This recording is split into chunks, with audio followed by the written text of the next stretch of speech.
Hello नमस्ते। एक और रीडिंग मैं आपके लिए लेके आई हूँ जिसका आज का टॉपिक है आपको लेकर लोगों के बीच क्या अफवाह फैल रही है।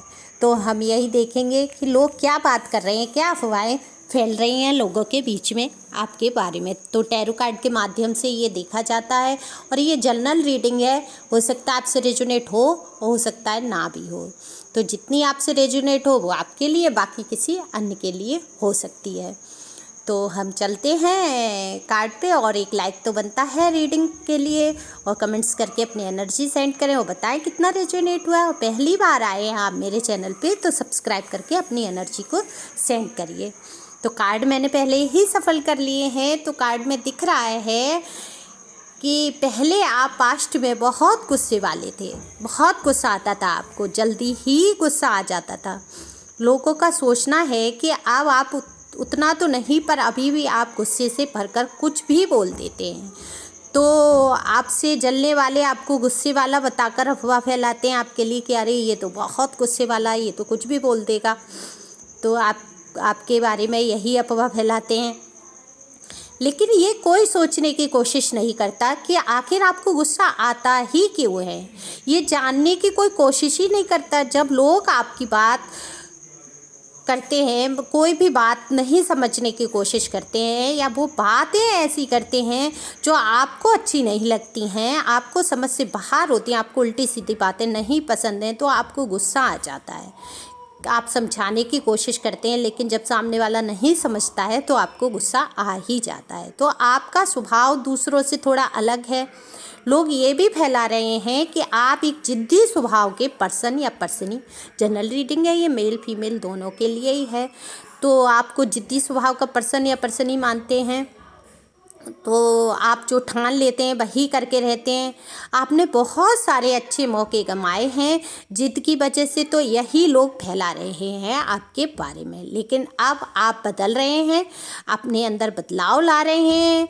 गुस्सा करना, जिद करना, आप पहले जैसा कुछ भी नहीं है आपके अंदर। ये सब पास्ट की बातें थी आपके अंदर। आप समझदारी आई है, आप समझदारी लेकर आए हैं, आगे बढ़ रहे हैं, सब समझने की कोशिश कर रहे हैं, आगे बढ़ने की लगातार आपकी कोशिश है। तो लोग ये बात कर रहे हैं आपके बारे में कि आप आगे बढ़ने की कोशिश कर रहे हैं, आप में बदलाव आया है, अब आप अपनी उन्नति के बारे में सोच रहे हैं। आपने अपनी लाइफ में बहुत परेशानियां उठाई, हद से ज़्यादा परेशानियां उठाई आपने, लेकिन आप कभी हिम्मत नहीं कर पाए कि आपको समझ नहीं आया कि आप उन परेशानियों से कैसे निकलें, क्या करें जो आपकी ये परेशानियां कम हो। लेकिन अब आपके अंदर इतनी हिम्मत आई है, पहले से कहीं ज़्यादा आप हिम्मती हुए और आप हिम्मत लाए और आपने कदम भी उठाया आपने कदम।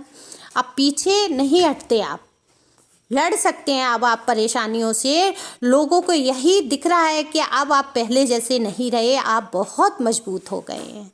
तो कोई ऐसी घटना हुई है, घटना तो कोई हुई है आपकी लाइफ में, उसी के बारे में लोग बात कर रहे हैं। कोई घटना ऐसी जिसमें आपने बहुत दुख दर्द सहे, बहुत आपने परेशानियां उठाई, चारों तरफ से आपका लोगों ने साथ छोड़ा, लेकिन आपने हिम्मत नहीं हारी।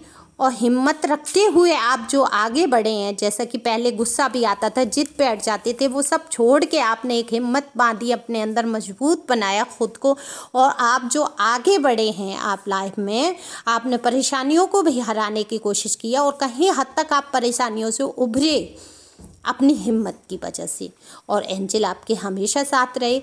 तो लोग ये बात कर रहे हैं आपके बारे में, ये बात कर रहे हैं कि बहुत मजबूत हो गया ये पहले से, या हो गई है। पास्ट में जो आप थे, आपकी एनर्जी थी, उससे बिल्कुल अलग हो गए हैं। पास्ट में आपका रोना धोना, परेशान होना, गुस्सा आना, चिड़चिड़ाना, जिद करना, ये आप में रहा। लेकिन अब आपकी एनर्जी बहुत ही स्ट्रांग हो गई है। आपने ईश्वर पर आस्था बनाई, ईश्वर पे पूरा विश्वास करते हैं आप, खुद को हील किया है आपने, औरों को भी हील करते हैं आप। हो सकता है आप कोई अच्छे एडवाइज़र हों, या लोग आपसे सलाह मशवरा करते हों, उन्हें हीलिंग महसूस होती हो आपसे बात करने से, या आपका काम ही हो हीलिंग करने का। आप लोगों को बहुत अच्छे तरीके से समझा देते हैं। तो आपको लेकर ये भी अफवाह है कि आप धार्मिक हो गए हैं, पास्ट में लोग आपको गुस्से वाला, जिद्दी समझते थे, लेकिन आपने उनकी सोच को गलत साबित किया। अब आप बहुत स्ट्रॉन्ग, हर काम को सोच समझ के तसल्ली वाले इंसान हो गए हैं या हैं। अब आप हर काम को पहले सोचते हैं, समझते हैं, तब कोई कदम उठाते हैं। अपने जीवन की समस्याओं को सुलझा रहे हैं आप, उन समस्याओं से ऊपर उभर रहे हैं, सुलझाते हुए आगे बढ़ रहे हैं। ईश्वर में आस्था बनाई है आपने और आप ईश्वर को सौंपते हुए हर कार्य कर रहे हैं। तो जहाँ हम ईश्वर को अपनी लाइफ को सौंप देते हैं, वहाँ हमारे काम होते ही चले जाते हैं। अगर कोई बुरा भी करता है तो कहीं ना कहीं नया रास्ता निकल के आता ही है। तो बुरी परिस्थितियों पे भी आप भी ईश्वर से विश्वास ना खोएं, विश्वास ना उठाएं, कोई ना कोई रास्ता ईश्वर निकालता ही ज़रूर है। मेरी भी एक जर्नी है, मैं बहुत परेशानियों से मैं अभी फ़िलहाल मैं गुजर रही हूँ। कभी वीडियो पे टॉपिक ही आएगा तो मैं बताऊँगी। तो हर किसी की ये जर्नी होती है और जो जैसा मार्ग चुन लेता है उसी पर चलता है। आप अच्छा मार्ग चुनिए। Thank you for watching.